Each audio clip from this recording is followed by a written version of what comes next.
نحمده ونصلي على رسوله الكريم اما بعد بسم اللہ الرحمن الرحیم۔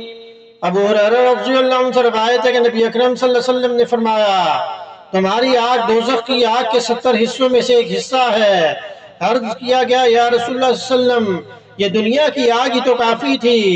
حضور اکرم صلی اللہ علیہ وسلم نے فرمایا، دوزخ کی آگ کو یہاں کی آگ پر 69 حصے بڑھا دیا گیا ہے، اور ان 69 حصوں میں سے ہر ایک حصہ تمہاری آگ کے برابر ہے۔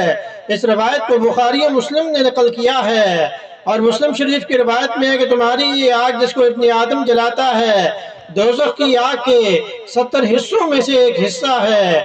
ایک اور روایت میں آیا کہ نعمان بن بشیر رضی اللہ عنہ کہتے ہیں کہ نبی اکرم صلی اللہ علیہ وسلم نے فرمایا، حقیقت یہی ہے کہ دوزخیوں میں سے جو شخص سب سے پہلے ہلکے عذاب میں مبتلا ہوگا، اس کو آگ کی 2 جوتیاں بنائی جائیں گی، جن کے اوپر آگ کے 2 تسمے ہوں گے، اور ان دونوں کی تپش و حرارت سے اس کا دماغ اس طرح جوش مارے گا جس طرح دیگ جوش کھاتی ہے۔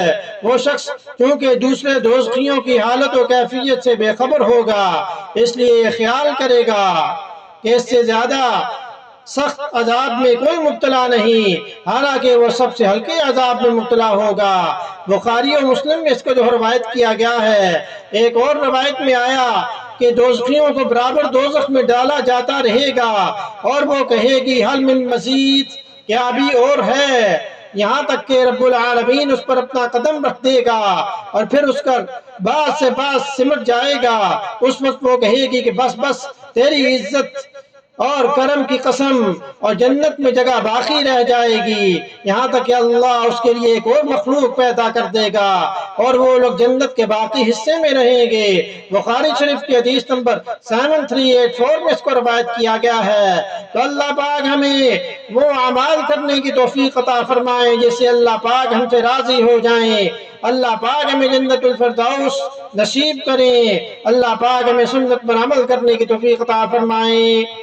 حدیث سننے کے بعد اسے شیئر بھی کریں تاکہ یہ اپنی صدقہ جاریہ بن جائے۔ وما علینا الا البلاغ المبین۔